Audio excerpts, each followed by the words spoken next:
Hello बच्चों आज हम लोग डिस्कस करेंगे vector product of two vectors या cross product of two vectors.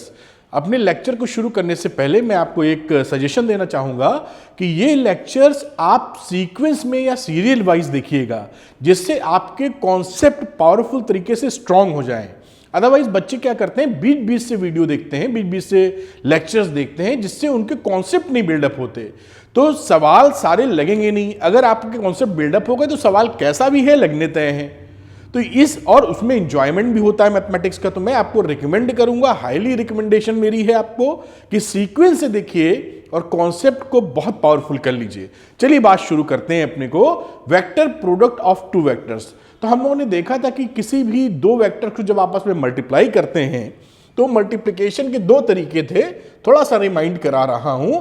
एक था डॉट प्रोडक्ट, क्या कर रहे हैं, दो वेक्टर्स को मल्टीप्लाई करने के दो तरीके, ए डॉट बी, जहां पे हम लोगों ने देखा था कि ए बी कॉस थीटा होता था और बेसिकली ये एक स्केलर क्वांटिटी हुआ करती थी। स्केलर क्वांटिटी मतलब जिसका कोई डायरेक्शन नहीं होता। लेकिन अब वेक्टर प्रोडक्ट की चर्चा हम लोग कर रहे हैं और वेक्टर प्रोडक्ट के केस में हमारा दो वेक्टर्स जब आते हैं तो इनका जो रिजल्ट अभी देखेंगे किसके बराबर होता है। इनका जो भी रिजल्ट आता है वो एक वेक्टर क्वांटिटी की तरह आता है। वेक्टर क्वांटिटी होती है यानी उसका मैग्नीट्यूड भी होगा साहब और उसका डायरेक्शन भी होगा।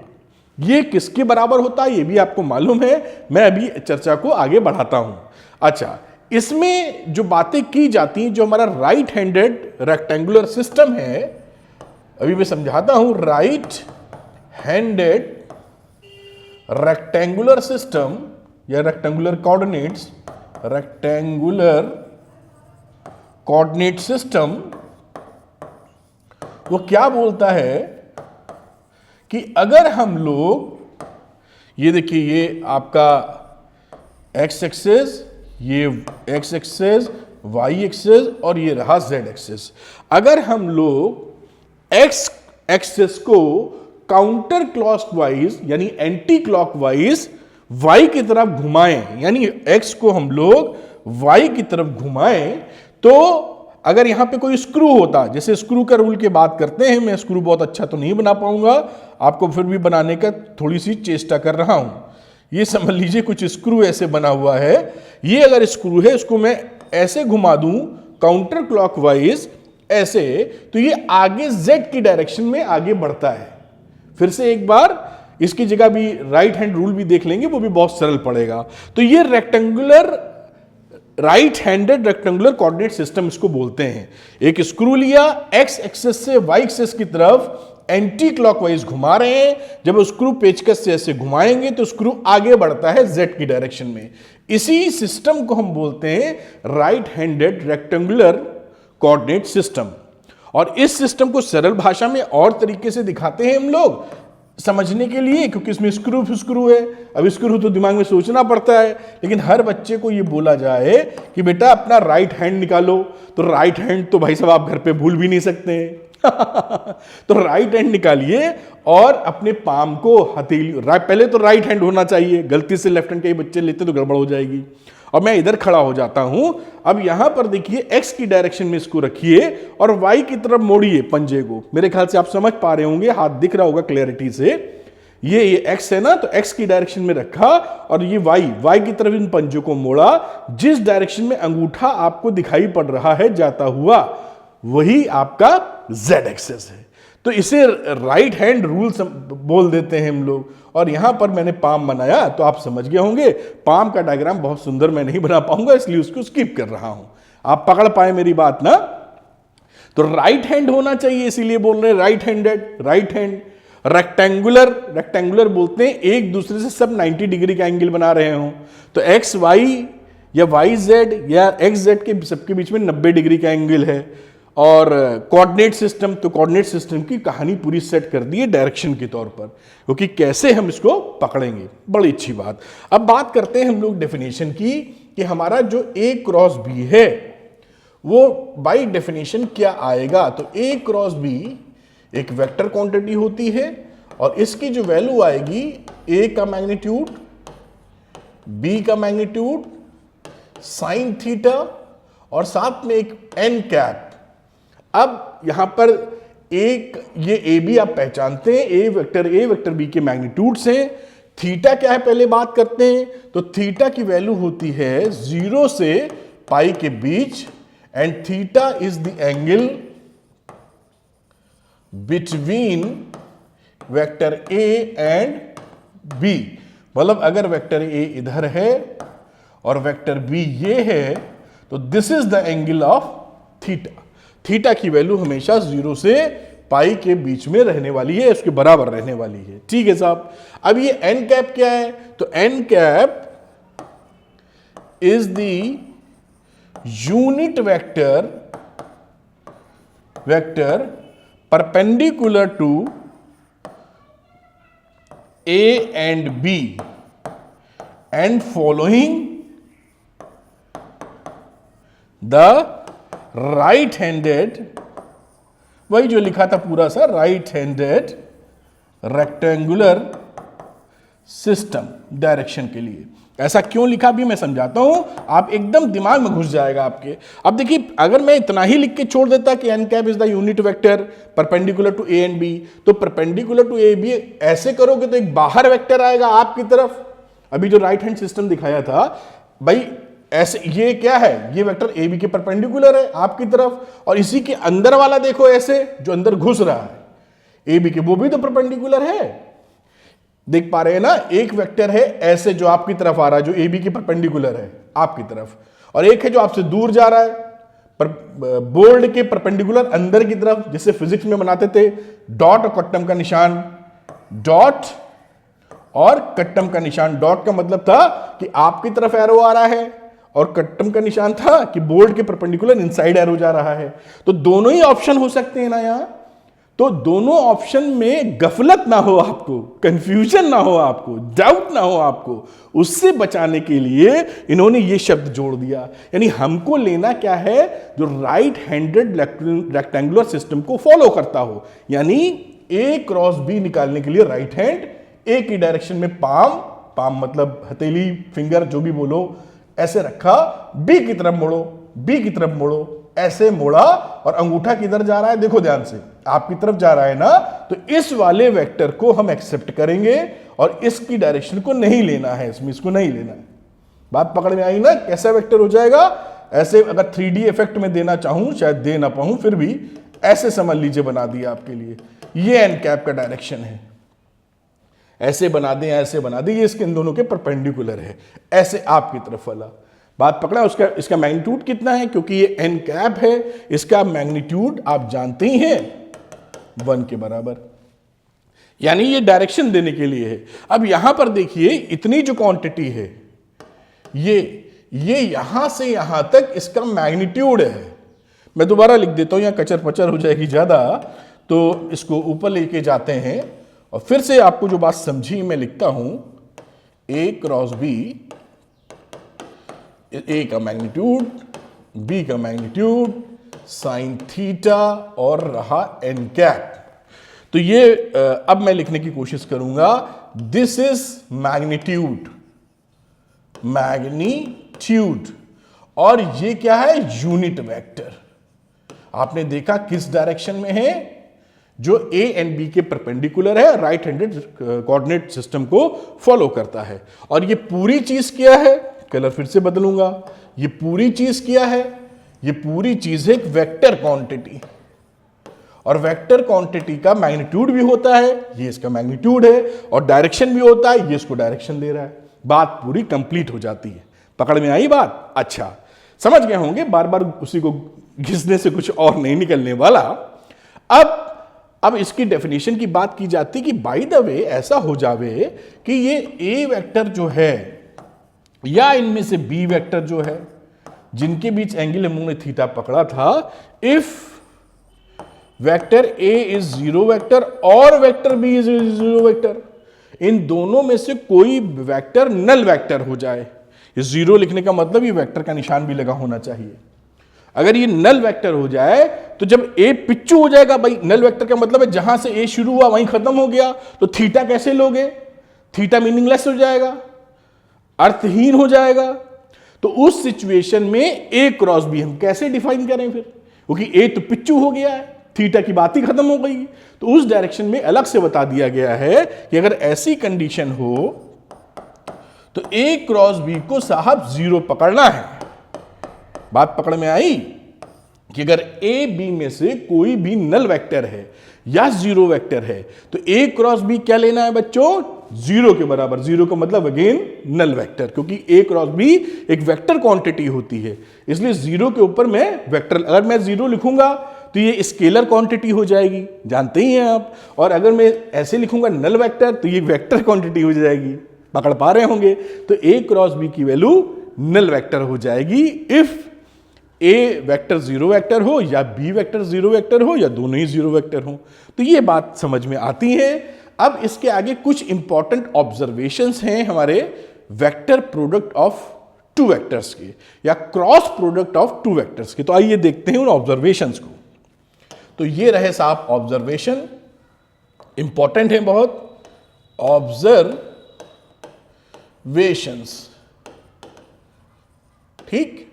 अब ऑब्जर्वेशंस में देखिए पहला ऑब्जर्वेशन क्या है, तो पहला ऑब्जर्वेशन जो बहुत ही सिंपल बात करता है वो है A cross B is a vector quantity.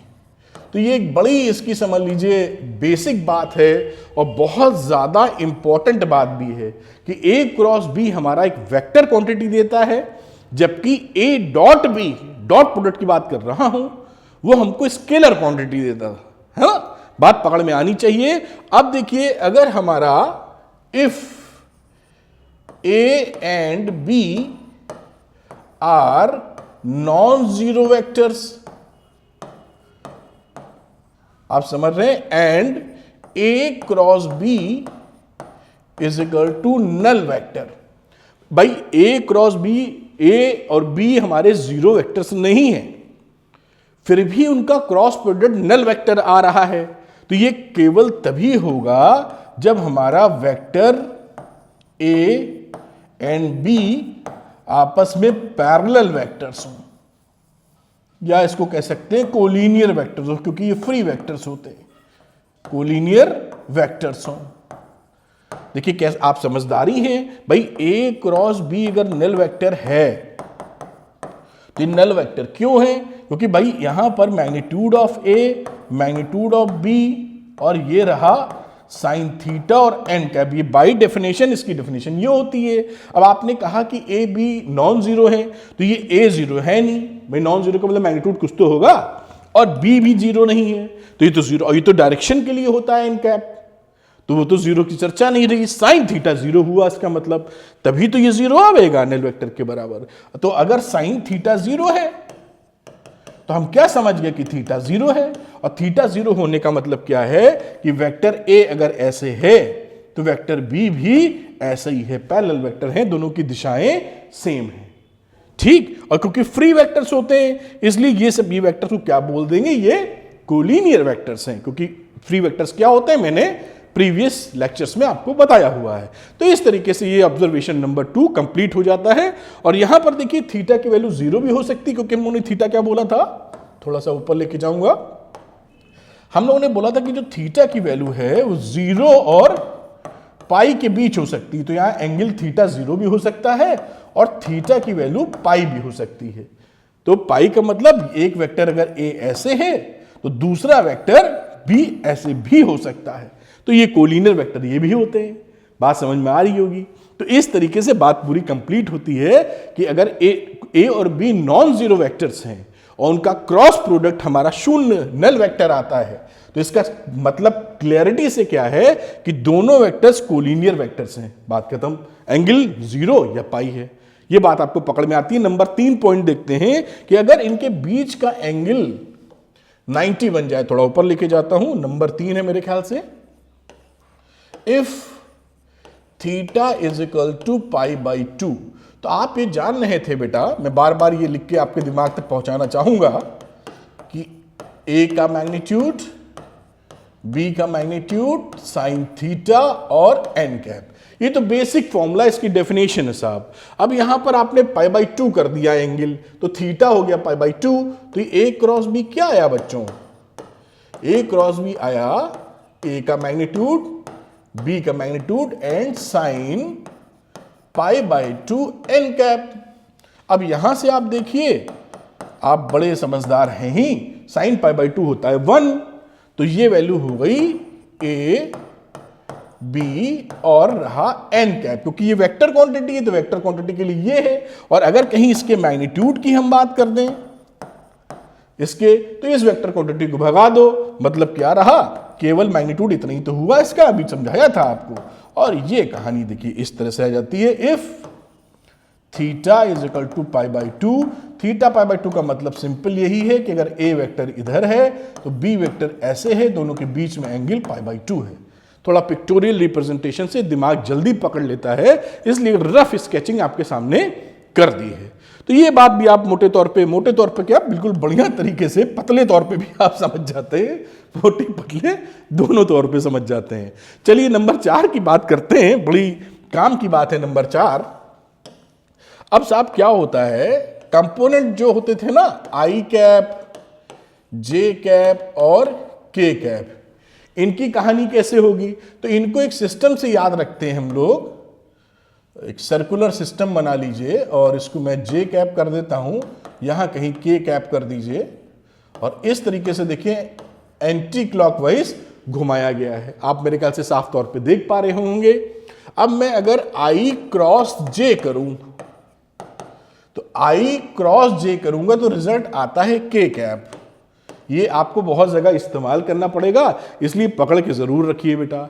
आगे बात करता हूं, अगर मैं जे क्रॉस के करूं तो वैल्यू आ जाएगी आई कैप, ठीक। तो आई जे हो गया, जे के हो गया। के क्रॉस आई करूं, के क्रॉस आई करूं तो वैल्यू कितनी आ जाएगी, जे कैप। तो ये देखिए आई जे के और आई जे के इस तरह से फॉर्म में चलता है। ये दिमाग में रखिए, एक सिस्टम है, सर्कुलर सिस्टम, जो कि एंटी क्लॉकवाइज फॉलो करा के बातें लिख दी जाती हैं। ठीक है साहब। अब अगर आप ये बात समझ गए, इसको मैं थोड़ा सा नीचे लेता हूं, ऊपर कुछ कटे ना जी। अब यहां पर बाय द वे आपके मन में इच्छा जाग उठी कि मैं आई क्रॉस आई निकालना चाहता हूं, तो निकालिए, कोई रोकेगा थोड़ी है आपको। अब आप जानते हैं कि आप पहले लिखेंगे डेफिनेशन के हिसाब से इसका मैग्नीट्यूड, फिर बाजू वाले का मैग्नीट्यूड, फिर लिखेंगे साइन थीटा, और थीटा इन दोनों के बीच कितना, भाई एक ही तो वेक्टर है। आई कैप अगर इधर है एक्स डायरेक्शन में, तो आई कैप और आई कैप के बीच में एंगल कितना हो गया, थीटा हो गया 0। तो यहां लिख दोगे साइन 0, और मान लीजिए ये एन कैप लिख रहे हैं, तो ये रिजल्ट क्या देने वाला है, देखो बेटा, ये दे देगा null vector. This is null vector, क्योंकि साइन 0 होता है 0, तो आई क्रॉस आई का रिजल्ट आएगा नल वेक्टर। इसी तरीके से जे क्रॉस जे या के क्रॉस के, इन दोनों का रिजल्ट भी आएगा नल वेक्टर। आप ध्यान रखिएगा, जब उन्होंने डॉट प्रोडक्ट पढ़ा था तो आई डॉट आई कितना आता था, आई डॉट आई आता था, आपको याद दिला दूं, आई एंड कॉस 0, cos 0 1 था और इन दोनों का मैग्नीट्यूड 1 था, तो ये वैल्यू 1 आती थी। आई डॉट आई 1 आता था, और आई क्रॉस जे कितना आता था, ये आता था 0, क्योंकि इन दोनों के बीच में 90 डिग्री का एंगल बन रहा है। और यहां देखिए इसकी कहानी डॉट प्रोडक्ट की थी, और यहां देखिए आई का आई से भिड़ंत हुई तो 0 निकल गया, यहां आई की भिड़ंत हुई तो 1 आया, आई की जे से भिड़ंत हुई, डॉट में क्रॉस कहां लिख दिया भाई, ये तो डॉट लिखा होना चाहिए, तो ये डॉट आई डॉट जे किया तो 0 रिजल्ट आया, लेकिन आई क्रॉस जे किया, कहां गया, आई क्रॉस जे किया तो के कैप रिजल्ट आया। तो फर्क के लिए इसको दिमाग में रखिएगा, और बड़ी अच्छी बात। आगे चलते हैं नंबर 5वें पॉइंट पे हम लोग। ये प्रॉपर्टीज बड़ी काम की हैं, बहुत जगह इस्तेमाल होंगी, इसलिए आपके दिमाग में एकदम छपी होनी चाहिए। नंबर 5, अगर हमें मालूम है कि A क्रॉस B की वैल्यू है A B sine theta into N cap, बढ़िया, ये फॉर्मूला हमको पता है। अगर मैं इसका मैग्नीट्यूड ले लूं साहब, तो मैग्नीट्यूड लेने का मतलब है A क्रॉस B का मैं ले रहा हूं मैग्नीट्यूड, तो मैग्नीट्यूड जब आप लोगे तो ये एन कैप की छुट्टी हो जाएगी, केवल मैग्नीट्यूड चाहिए, तो A बी और ये रहा साइन थीटा। अब साइन थीटा आपको निकालना हो बेटा तो आप बड़े आराम से लिख सकते हैं ए क्रॉस बी का मैग्नीट्यूड अपॉन ए का मैग्नीट्यूड और बी का मैग्नीट्यूड, और ये बन गया फॉर्मूला आपका। यानी कहीं एंगल निकालना हो साइन थीटा के फॉर्म में तो you can use cross product of two vectors. इसकी मदद से आप ऐसा कर सकते हैं, ये आपके सामने है। तो ये बहुत ही आसान था, इसमें कोई ऐसी बात नहीं आप जो ना कर पाए। अब प्रॉपर्टी नंबर 6 की बात कर लेते हैं। तो 6 में देखिए ये जो हमारा वेक्टर क्रॉस प्रोडक्ट है, ये वेक्टर प्रोडक्ट है, वेक्टर या cross product of two vectors, ये साहब हमारा नॉन कम्यूटेटिव इन नेचर होता है। नॉन कम्यूटेटिव इन नेचर क्या मतलब है बच्चों? अरे ये मतलब तो आपको पता ही है भाई, थोड़ा सा ऊपर लेके जाओ। तो नॉन कम्यूटेटिव होने का मतलब है कि अगर ए क्रॉस बी करेंगे तो ये बी क्रॉस ए के बराबर नहीं आएगा, कम्यूटेटिव होता है। तो ये क्या आएगा? तो ये आपको पता ही है, ए क्रॉस बी की जो वैल्यू होती है वो माइनस बी क्रॉस ए के बराबर आती है। ये इसका रिजल्ट आएगा। अब इसको समझना चाहें तो बहुत आसान है समझना भाई। यहां पे देखिए अगर कोई ए वेक्टर है और कोई बी वेक्टर है, ये एंगल थीटा है बेटा, तो आपने जब ए क्रॉस बी किया तो क्या लिखोगे? मैं यहां बताता हूं। तो आप लिखोगे ए का मैग्नीट्यूड, बी का मैग्नीट्यूड, साइन थीटा और एन कैप जो कि रेक्टेंगुलर राइट हैंड सिस्टम से निकाला है। ए की तरफ पंजा रखा, बी की तरफ मोड़ा, अंगूठा बाहर की तरफ है, आपको दिख पा रहा है। तो अंगूठा बाहर की तरफ है तो इसके उस पिक्टोरियल रिप्रेजेंटेशन में ऐसे मैं लगा देता हूं, ऐसे, जैसे आप समझ पाए कि थोड़ी फिजिक्स की मदद ले रहा हूं तो आप समझ पा रहे होंगे ये बाहर की तरफ जा रहा है। और अगर मैं यहां बात करूं, कलर चेंज करके ब्लैक कर लेता हूं, फर्क मालूम होना चाहिए। तो बी क्रॉस ए लेने की कोशिश करूं तो साहब लीजिए, कोई मना थोड़ी करेगा। तो बी से ए की तरफ, अब एंगल बी से ए की तरफ लीजिए, ये एंगल हुआ, एंगल तो यही हुआ है ना। तो ये लिखा आपने बी, ये लिखा ए और इसको लिखा साइन थीटा। लेकिन ये जो एन कैप है इसको मैं n1 कैप बोल रहा हूं क्योंकि बी पे रखेंगे ऐसे पंजा और ए की तरफ मोड़ेंगे तो देखिए अंगूठा कहां जा रहा है। उम्मीद आप समझ पा रहे हैं, अंगूठा अंदर की तरफ धंस रहा है। मतलब इसका डायरेक्शन कैसे है? क्रॉस बना दिया, अंदर की तरफ जा रहा है n1 कैप। तो बाकी चीजें तो मैग्नीट्यूड सेम है बेटा, लेकिन डायरेक्शन अपोजिट है। यानी एन कैप, इन दोनों का मैग्नीट्यूड सेम है, एन कैप और इसका, लेकिन एक दूसरे से अपोजिट डायरेक्शन में है। इसका मतलब हम क्या लिख सकते हैं कि एन कैप की वैल्यू माइनस n1 कैप के बराबर है। मैग्नीट्यूड इज सेम और माइनस लगा के डायरेक्शन बराबर कर दिया। इस वजह से ये नॉन कम्यूटेटिव होते हैं। ये मैंने आपको समझाया भी। जैसे आप केवल प्रॉपर्टी को याद ना कर ले, रट्टाफिकेशन बिल्कुल ना करें, आप उसको गहराई से समझें कि आखिर क्यों ऐसा हो रहा है। यही चीजें आपके कॉन्सेप्ट को सुपर पावरफुल बना देंगी। कैसा भी सवाल आए वो होगा आपसे, क्योंकि आप सवाल बनाने लगोगे भाई। आप समझ रहे हो ना अंदर क्या चल रहा है, यू नो वेरी वेल, आसान लैंग्वेज में, तो आपका बत्ती जलेगा। अब चलते हैं, पॉइंट नंबर 6 था, अब 7वें पॉइंट की तरफ चलते हैं और देखते हैं क्या रिजल्ट आने वाला है। तो साहब इसको खसकाता हूं ऊपर और 7वां नंबर पॉइंट पकड़ता हूं। अब देखिए ये आपने दो चीजें सीखी, अभी जो सीखी थी कि I cross J is equal to K, आपने पढ़ा था ना। मैं ऐसे बना के मुझे आसान लगता है तो यहां पे लिख दीजिए बॉटम में आई जे और यहां कहीं लिख देते हैं ऐसे के। तो ऐसे बनाते हैं अब सिस्टम आई जे के। तो आई क्रॉस जे था के, इसी के बाजू में लिखेंगे तो और मजा आएगा। और उसके बाद लिख दीजिए J cross K is equal to I cap, और उसके बाजू में लिख दीजिए K cross I cap is equal to J cap. ये हम पढ़ चुके थे अभी। अब हमने ये पकड़ लिया कि ये कम्यूटेटिव नहीं होता, लेकिन अगर मैं यहां पे जे क्रॉस आई लिख दूं देखो उल्टा लिखा है इसका, आई क्रॉस जे या जे क्रॉस आई, तो ये किसके बराबर हो जाएगा, माइनस के कैप के। यही तो सीखा था हम लोगों ने, ए क्रॉस बी बराबर हो रहा था माइनस बी क्रॉस ए के। बात समझ में आ रही है?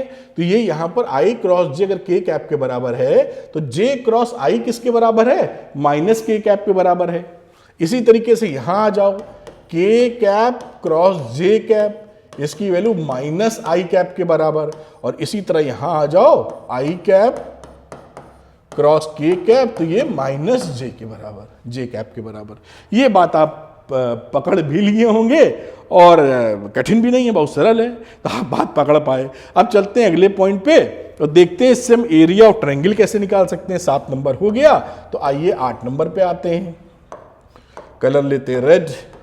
और अगर हम लोग देखिए क्रॉस प्रोडक्ट से हम लोग एरिया ऑफ ट्रायंगल भी निकाल सकते हैं। कितना आसान है, मजा आ जाता है भाई। देखिए अगर हम लोग, मैं फोटो बनाऊं तब मजा आएगा। पहले भाई ये देखिए ट्रायंगल बनाया, अब सपोज करिए ए बी सी नाम दे दो। अगर ये ए वेक्टर है, ए बी को बोला ए वेक्टर और ए सी को बोला है बी वेक्टर। अब इसके बीच का एंगल कोई ले लो थीटा, तो लिखो if A and B represents adjacent sides of the triangle, ऐसे लिखने चलेगा ना, ऑफ द ट्रायंगल। तो एरिया ऑफ ट्रायंगल क्या होगा, तो एरिया ऑफ ट्रायंगल देखिए कितने प्यार से निकलेगा। अब आप यहां पर एक परपेंडिकुलर ड्रॉप करा दो बेटा, इसका नाम दे देते हैं डी। बचपन में बहुत किया, मतलब 2 साल पहले बहुत किया।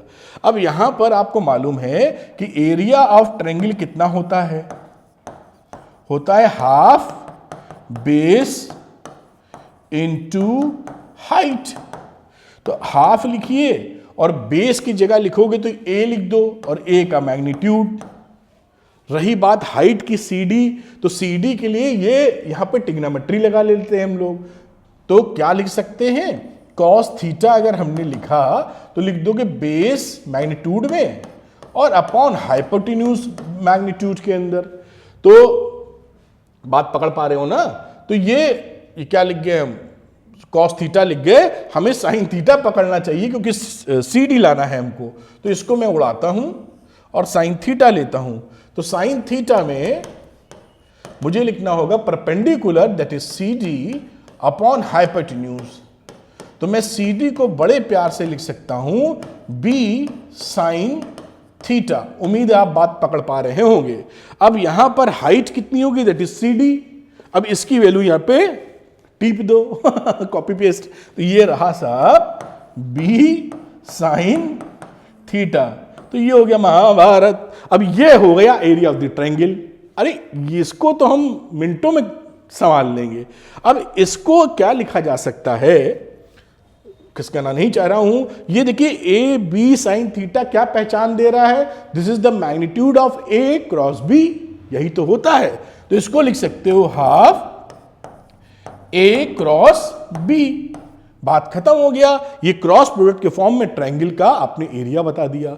तो एरिया ऑफ ट्रायंगल क्या हो जाएगा, यहां लिख देता हूं एरिया ऑफ ट्रायंगल हो जाएगा हाफ ए क्रॉस बी। और ये फॉर्मूला आपका बन गया। कितना सरल, देखिए इससे सरल तो साहब हो ही नहीं सकता है।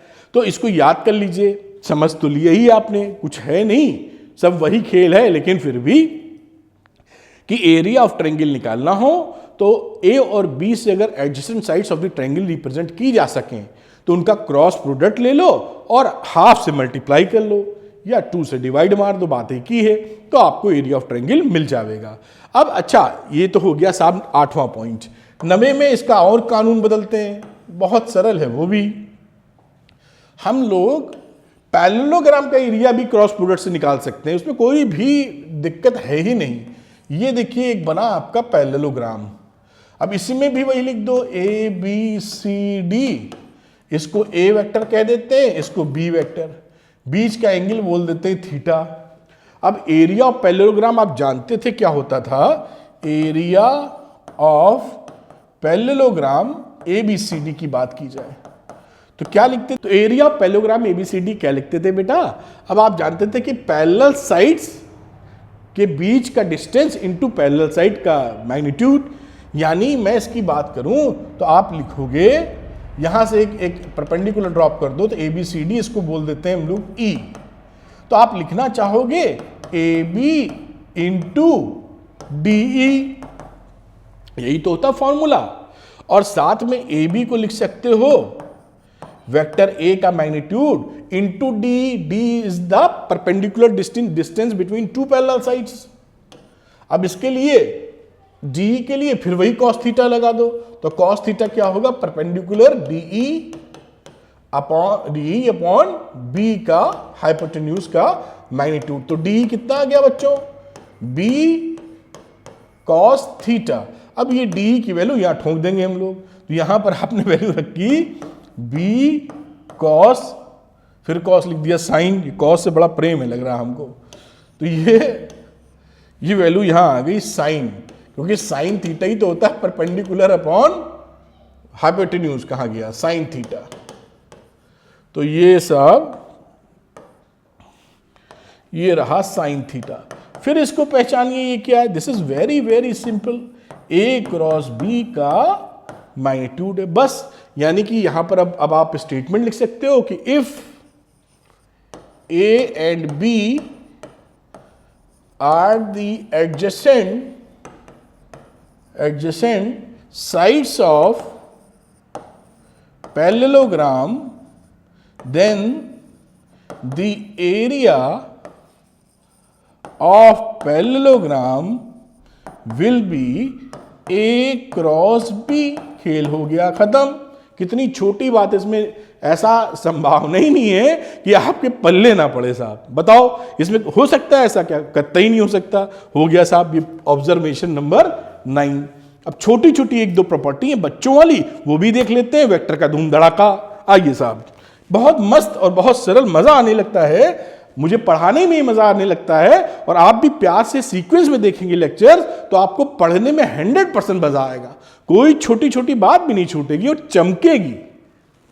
आइए देखते हैं, और इसको थोड़ा सा प्रॉपर्टी के तौर पे लाते हैं और इसे लिख देते हैं। किताब के अनुसार शायद प्रॉपर्टी नंबर 3 लिखी हुई है, तो मैं प्रॉपर्टी 3 ही लिख देता हूं एनसीईआरटी के हिसाब से, जिससे आप बिल्कुल विचलित ना हो। एक ये जो डिस्ट्रीब्यूटिव लॉ फॉलो करता है क्रॉस प्रोडक्ट, तो cross product follows distributivity over vector addition. क्या मतलब है? अरे बिल्कुल बच्चों वाला मतलब है यार, देखे जाओ इतना सरल। ये देखिए, अगर आप 3 वेक्टर ले लो, ए क्रॉस और ये रहा बी प्लस सी, यही लिखा था। देखिए ओवर वेक्टर एडिशन, ये वेक्टर एडिशन है और क्रॉस प्रोडक्ट लेने जा रहे हैं। भाई वेक्टर को ऐड करोगे बी प्लस सी तो भी तो एक वेक्टर ही आएगा, और वेक्टर आने पे 2 वेक्टर का क्रॉस प्रोडक्ट। तो ये कहने का मतलब है कि इसको ए क्रॉस बी प्लस ए क्रॉस सी लिखा जा सकता है। बस इसमें कौन सी ऐसी बात है जो आप घबराएं? घबरा तो आप सकते नहीं। नंबर 2 की बात करते हैं। मान लीजिए कहीं लैम्डा एक स्केलर है, उसने कहा हम भी तुम्हारे साथ रहेंगे, तो मना ही नहीं है। लैम्डा क्या है? एक स्केलर क्वांटिटी है, एक स्केलर क्वांटिटी है। अब उस दशा में इस लैम्डा को कहीं भी ले जा सकते हैं आप।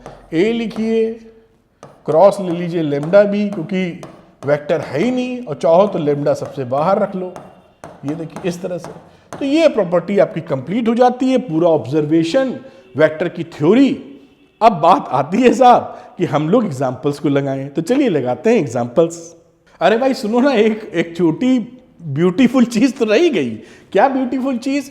देखिए अगर कोई वेक्टर हमारे पास है कंपोनेंट फॉर्म में, मैं इसको a1 i cap plus b1 j cap plus c1 k cap लिख दूं, और दूसरा एक वेक्टर ले लेता हूं वेक्टर b, जिसे मैं a2 i cap plus b2 j cap और c2 k कैप कह दूं, और इन दोनों का क्रॉस प्रोडक्ट निकालना है। तो इनका जब हम क्रॉस प्रोडक्ट निकालते हैं तो इसको हम डिटर्मिनेंट फॉर्म में लिख सकते हैं। तो डिटर्मिनेंट फॉर्म में कैसे रिप्रेजेंट करते हैं, देखिए आई कैप, जे कैप, के कैप और कोफिशिएंट लिख दीजिए A1 के, A क्रॉस B में A1 के पहले A1 B1 C1 और ये रहा A2 B2 C2। अब इसको आप जैसे ही इस डिटर्मिनेंट, ये क्या है, दिस इज डिटर्मिनेंट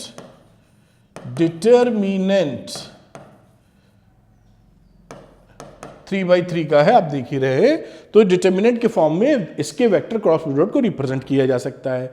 रही बात इसके एक्सप्लेनेशन की, तो आप कुछ ना करें, इन दोनों को आपस में क्रॉस प्रोडक्ट लेके लिखें तो एक लंबा सा एक्सप्रेशन आपको मिलेगा, है ए आई क्रॉस जे वगैरह वगैरह करते कराते वो इसी की वैल्यू के बराबर होगा।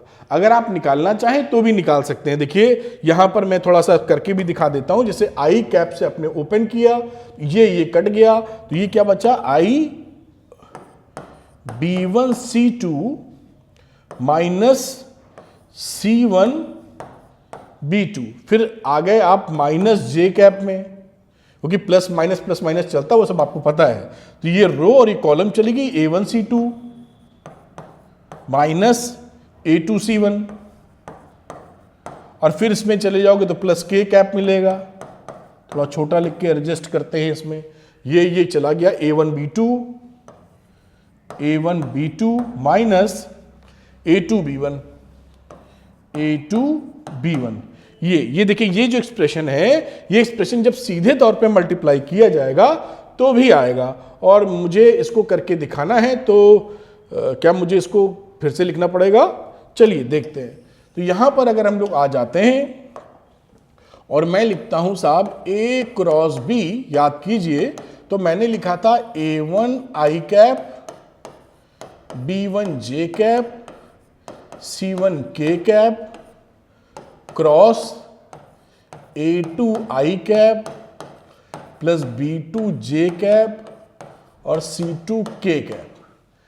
अब आपको जो हम लोगों ने बातचीत की थी कि आई क्रॉस आई जो होता है उसकी वैल्यू बेटा 0 होती है, इसी तरह जे क्रॉस जे और के क्रॉस के की, जबकि आई क्रॉस जे की जो वैल्यू होती है वो के कैप होती है। और इसी का उल्टा जब आ जाएगा, जे क्रॉस आई अगर आता है तो उसको मैं माइनस के कैप लिख दूंगा। इतनी इंफॉर्मेशन याद ताजा कर लीजिए, फिर लगाना शुरू करते हैं। अब ये डिस्ट्रीब्यूटिव और एडिशन फॉलो करता है, तो A1 आई कैप करोगे, इसका इससे मैं लिख दूं जैसे आप समझ पाए, A1 A2 आई क्रॉस आई 0 हो जाने वाला, ये इसका इससे किया, फिर A1 का इससे किया, तो A1 B2 I cross J.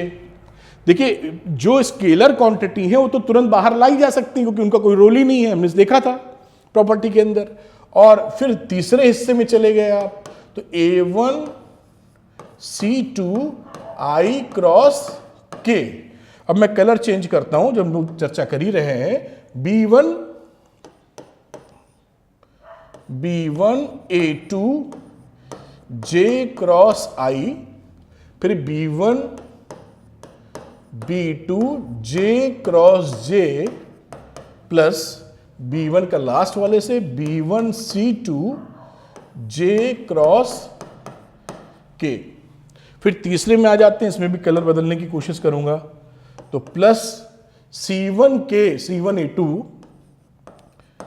A2 K cross I cap plus C1 B2 K cross J cap plus C1 C2 K cross K cap. अब आप ये बड़ी अच्छी तरह जान चुके हैं कि जहां ये टर्म 0 हो जाएगा, इसी तरह JJ वाला टर्म 0 हो जाएगा और KK वाला 0 हो जाएगा, इस प्रॉपर्टी के बेसिस पर।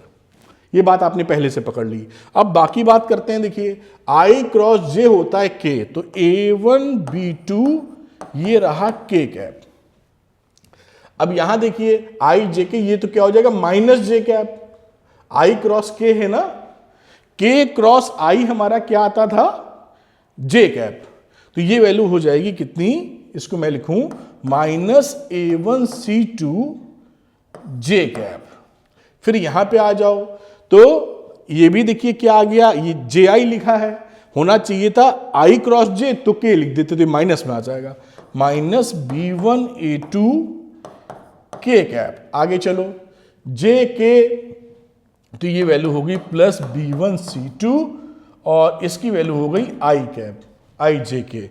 यहां आ जाओ के क्रॉस आई, तो इसकी वैल्यू भी हो गई प्लस C1A2 और जे कैप।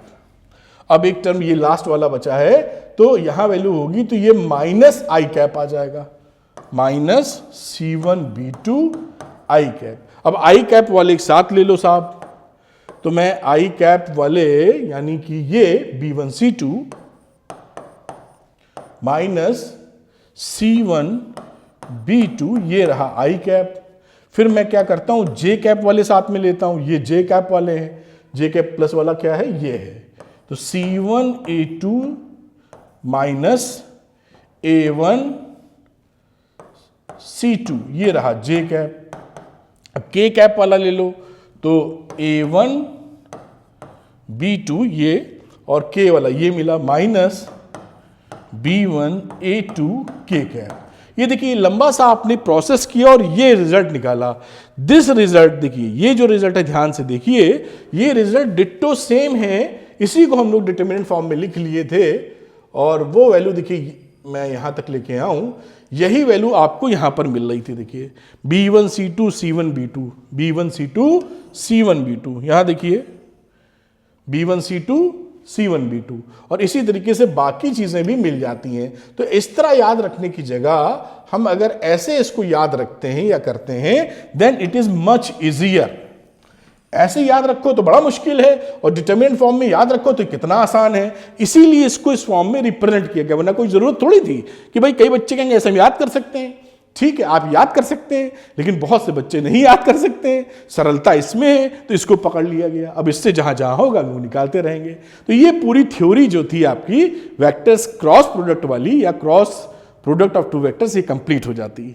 तो बच्चों हम लोग लगाते हैं एग्जाम्पल, और ये रहा एग्जाम्पल नंबर 22 जो कि बहुत ज्यादा इजी और सरल है।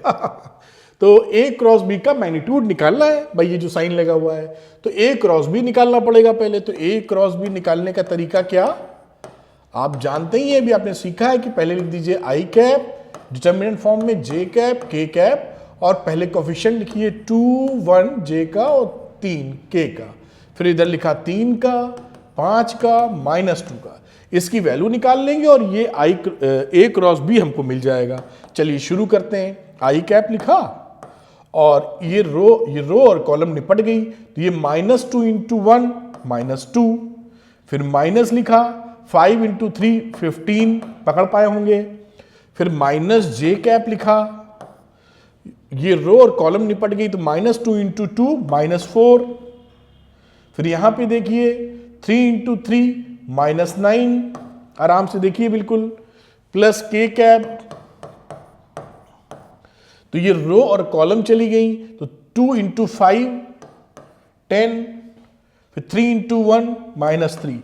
एकदम ध्यान से शांति से इसको चेक कर लीजिए पहले, जैसे आपकी समझ में आ जाए कि जो वैल्यू सर ने कैसे लिखी, उसे डिटरमिनेंट आपने बढ़िया पढ़ा है, आपका दिमाग क्लियर होगा। अब ये वैल्यू कितनी आ गई, 15 और 2 17, तो -17 आई कैप, ये क्या हो गया 9 4 13 और प्लस का 13 आ गया, और यहां क्या बचा 7 के कैप बचा। बस अब ये वेक्टर है, इसका मैग्नीट्यूड A क्रॉस B आ चुका है। अब इसका मैग्नीट्यूड निकालना, मैं थोड़ा सा ऊपर ले जाता हूं, तो हमारा A क्रॉस B जो वेक्टर आया -17 आई कैप प्लस 13 जे कैप प्लस 7 के कैप आया, और इसका हमें मैग्नीट्यूड निकालना अच्छे से आता है। यानी अगर इसका हमें मैग्नीट्यूड निकालना है तो मुझे लिखना होगा अंडर रूट आई कैप का कोफिशिएंट -17 का स्क्वायर प्लस 13 का स्क्वायर प्लस 7 का स्क्वायर। इस तरह हम लिखते चलेंगे। तो पहली वैल्यू आ जाएगी 17 का स्क्वायर -17 का स्क्वायर 289, 13 का स्क्वायर 169 और 7 का स्क्वायर 49। और आप इसको जब सम करेंगे तो आप जान ही रहे हैं, आ जाएगा 507, और दिस इज योर आंसर। बस खत्म हो गया, इसको जोड़ डालिए और 507 अंडर रूट के अंदर आंसर आ जाता है। ये एग्जाम्पल 22 था। आगे देखते हैं एग्जाम्पल नंबर 23। बहुत ज़्यादा सरल था ये। तो 23 भी देखते हैं क्या है। और ऐसे एग्जाम्पल्स बहुत इंपॉर्टेंट है, ये आपके एग्जाम में बहुत पूछा जाने वाला सवाल। फाइंड ए यूनिट वेक्टर, ध्यान रखिएगा यूनिट वेक्टर चाहिए, परपेंडिकुलर भी चाहिए to each of the vectors a plus B और a minus B. A B दे रखा है तो पहले तो हमें साहब a प्लस बी निकालना होगा। a प्लस बी में a में b जोड़ दो, तो ये देखिए i का 1, इसका 1 तो 2i कैप, j का 1 और j का 2 तो 3j कैप, k का 1 कोफिशिएंट और k का 3 कोफिशिएंट तो 3 1 4। देखिए आराम से, इसमें क्या बच्चों वाली बात समझानी, आप तो पकड़ ही रहे हैं। a माइनस बी कैप, तो a में से b हटा दो, तो a का कोफिशिएंट था 1, b का था 1 तो आ गया 0, 0 इंटू आई कैप, प्लस इसका था 1, इसका था 2 तो आ गया माइनस 1 जे कैप, a में से b घटा रहे हैं। फिर k कैप की बात करो तो 1 था, ये 3 था तो माइनस 2 k कैप, तो ये वैल्यू क्या आ गई बेटा, ये आ गई minus J cap minus 2 k cap, simple भाषा में। अब इसके ही आपको इन दोनों के परपेंडिकुलर एक वेक्टर चाहिए। तो सबसे बढ़िया चीज क्या है बेटा कि इन दोनों का आप वेक्टर प्रोडक्ट ले लें, क्योंकि वेक्टर प्रोडक्ट आप जब भी लेते हैं,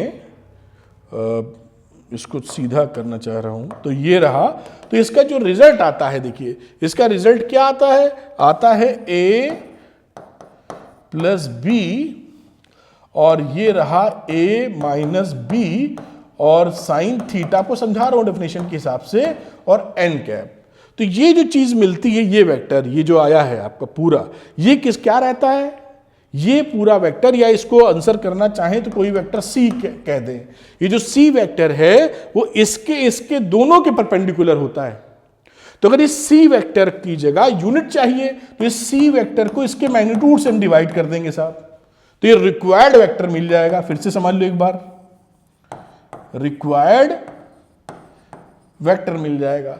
फिर से समझते हैं, इन दोनों के परपेंडिकुलर, तो इन दोनों के परपेंडिकुलर ये सी वेक्टर, लेकिन चाहिए था यूनिट वेक्टर, तो इसको इसी के मैग्नीट्यूड से डिवाइड कर दो, unit vector which is perpendicular to these two vectors आ गया। बात समझ में आई? तो इन दोनों का क्रॉस प्रोडक्ट लेना जिससे हमें सी मिल पावे, तो इन दोनों का क्रॉस प्रोडक्ट ले लो। मैं यहां पे बना देता हूं, या थोड़ा सा अभी खिसकाने की जगह है तो यहां तक लेके जाते हैं और इसको लिखते हैं बेटा a cross a plus B cross a minus B, determinant form में i j k, coefficient a plus B का तो 2 3 4, अगले वाले का i है ही नहीं तो i 0, j का -1 और k का -2। अभी ये वैल्यू निकाल, दिस इज सी, ये सी ही तो है। अब इसको थोड़ा सॉल्व कर लेते हैं, थोड़ा बीच में ले लो, खेल खत्म। तो आई कैप लिख दीजिए, रो और कॉलम खत्म, तो -2 इंटू 3 -6 और 4 इंटू -1 -4, एक माइनस पहले से था तो आ गया +4। बिल्कुल शांति से देख लीजिए। फिर लिखा -j कैप, रो कॉलम खत्म, -2 इंटू 2 -4, 0 इंटू 0 तो 0 ही आ जाएगा, बात खत्म हो गई। फिर चलते हैं k कैप की तरफ,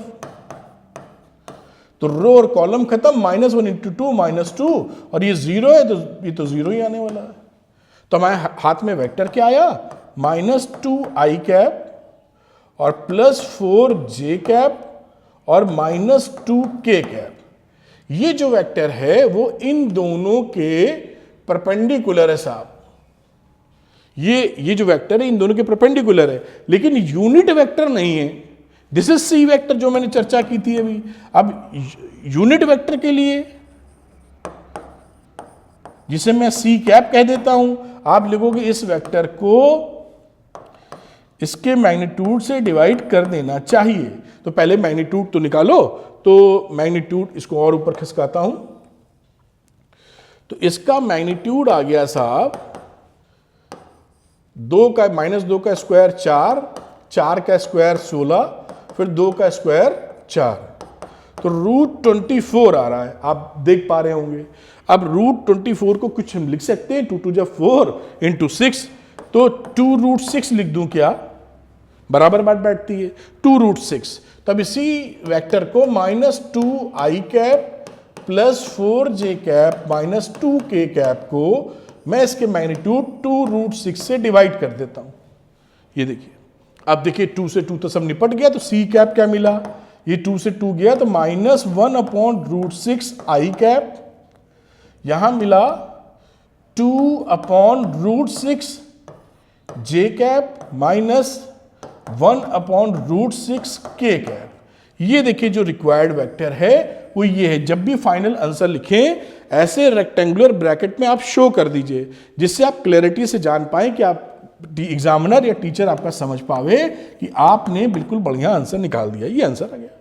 ठीक है, यही चीज आपको पता करनी थी, पता कर ली। देखिए कितना आसान है, कोई भी समस्या नहीं है, बस प्यार से करते जाइए। यहां पर देखिए इस सवाल में ये जो एग्जाम्पल था कौन सा था, जहां परपेंडिकुलर वेक्टर्स बोला गया था, देखिए लिखा था फाइंड ए यूनिट वेक्टर। ये एग्जाम्पल नंबर 23 की बात करने लगा, perpendicular to each of the vectors. तो ये जो हमने क्रॉस करके निकाला है, इस क्रॉस में एक वेक्टर तो इधर है और एक वेक्टर पीछे भी होगा, क्योंकि दो वेक्टर्स का जब आप परपेंडिकुलर वेक्टर बोलते हैं, देखिए समझिएगा मेरी बात, इसमें थोड़ा सा मैं घुमा के यहां आपको ले आया। जब भी कहीं ए लिखा है मान लीजिए और बी वेक्टर कहीं और लिखा है, सपोज यहीं लिखा है, और आपसे इतना ही बोला जाए कि इन दोनों के परपेंडिकुलर वेक्टर बताइए, तो एक परपेंडिकुलर वेक्टर आपकी तरफ आएगा, एक परपेंडिकुलर अंदर की तरफ जाएगा। जब आप लेंगे ए क्रॉस बी, तो रिजल्ट जो मिलेगा वो मिलेगा सपोज करिए सी और आपकी तरफ। जब लेंगे बी क्रॉस ए, तो रिजल्ट मिलेगा -c अंदर की तरफ। तो ये अगर सी कैप ये है, तो इसका सेकंड आंसर क्या हो सकता है? -c cap. वो बस डायरेक्शन ही तो बदला अंदर बाहर का, और ये वैल्यू आ सकती है 1/√6i -2/√6j, और अगले वाले की आ जाएगी +1/√6k। आप बात पकड़ पाए होंगे, तो ये भी वैल्यू आप जरूर इसमें ध्यान रखिए। जैसा मैंने बताया कि जब भी जब ये बोला जाए कि इसके परपेंडिकुलर वेक्टर बताइए आप, तो परपेंडिकुलर वेक्टर बताने का मतलब ए क्रॉस बी कर रहे हैं तो बाहर, और बी क्रॉस ए कर रहे हैं तो अंदर, तो है तो दोनों ही परपेंडिकुलर। ठीक, तो इस बात को भी, ये भी आंसर इसके लिए वैलिड है, माइनस साइन लगा के जो लिखा है। उम्मीद है आप बात को पकड़ पाए होंगे। ये मैंने एग्जाम्पल दिया, ये याला ABC मत समझना, ये समझाने के लिए ABC लिया है एग्जाम्पल के तौर पर। तो बात आप पकड़ पाए ऐसी उम्मीद करते हैं। अगला एग्जाम्पल पकड़ते हुए टाइम लोग, एग्जाम्पल नंबर 24। इसमें कह रहे हैं find the area of A triangle having the points. अच्छा, वर्टिसेस के पॉइंट बताए हैं, सीधे हमें नहीं दिया है। तो ए बी सी, ए बोला है 1 1 1, साफ दिख रहा है कि नहीं? तो इसको लिखो साहब 1 1 1, और बी पहुंच गए तो 1 2 3, और तीसरा खिलाड़ी कौन है? 2 3 1। हमको निकालना है एरिया। तो एरिया ऑफ द ट्रायंगल हम वेक्टर क्रॉस प्रोडक्ट के फॉर्म में लिख सकते हैं, A B vector cross A C vector into 1/2। ये एरिया ऑफ ट्रायंगल हमने पढ़ा था, रिप्रेजेंट कर सकते हैं। अब ए बी वेक्टर क्या होगा यहां पर, तो मैं यहीं लिख देता हूं। तो ए बी वेक्टर का सिंपल मतलब क्या रहा, बी वाले में से ए वाला पॉइंट घटाओ।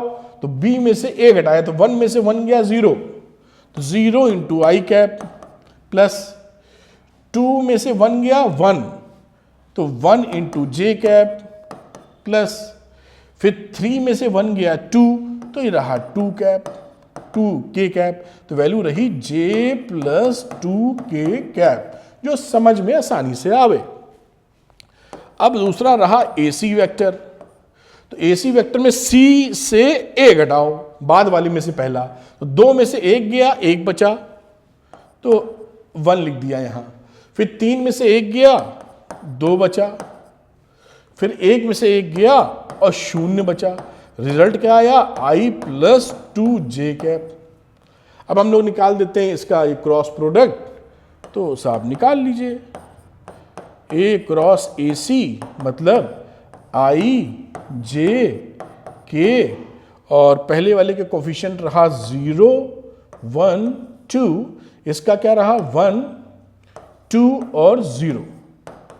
तो रो वाइज खोल देते हैं, आई कट गया 1 इंटू 0, ये लिखिए आई, तो ये रहा 0 -4 प्लस जे प्लस नहीं माइनस जे कैप, ये गया 0 इंटू 0 -2 प्लस के कैप, रो कॉलम गया 2 इंटू 0 0 0 -1। आराम से देखिए, चेक कीजिए, इसको थोड़ा सा मुझे शिफ्ट करना होगा जिससे आराम से हम लोग बातचीत कर पाए। तो यहां लेके आता हूं। अब ये देखिए रिजल्ट क्या बना, ये आया -4 आई कैप प्लस 2 जे कैप, और ये रहा माइनस के कैप।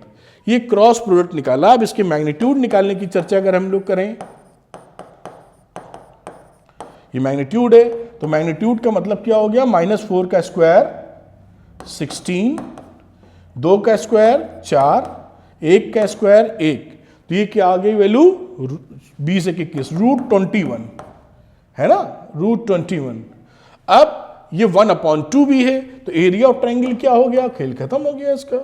तो एरिया ऑफ ट्रायंगल ABC, जिसे आप बड़े प्रेम से लिख सकते हैं √21/2, and this is the square units भी लिख दीजिए और अच्छी बात हो जाएगी, स्क्वायर यूनिट्स, और ये आपका आंसर आ गया बेटा, बस बात खत्म।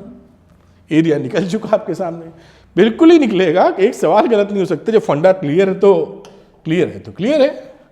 साफ देखते हैं question example number 25। Find the area of a parallelogram whose adjacent sides are given by the vectors. Parallelogram की चर्चा इन्होंने कर दी है और सवाल ज्यादा सरल बना दिया है। क्यों? क्योंकि सीधे एडजेसेंट साइड हमको दे रखी है। तो बच्चों यहां पर देखिए ए दे रखा था 3 आई कैप प्लस जे कैप प्लस 4 के कैप, और दूसरा ये जो साइड थी बी वाली वो दे रखी है आई cap minus J cap plus के कैप।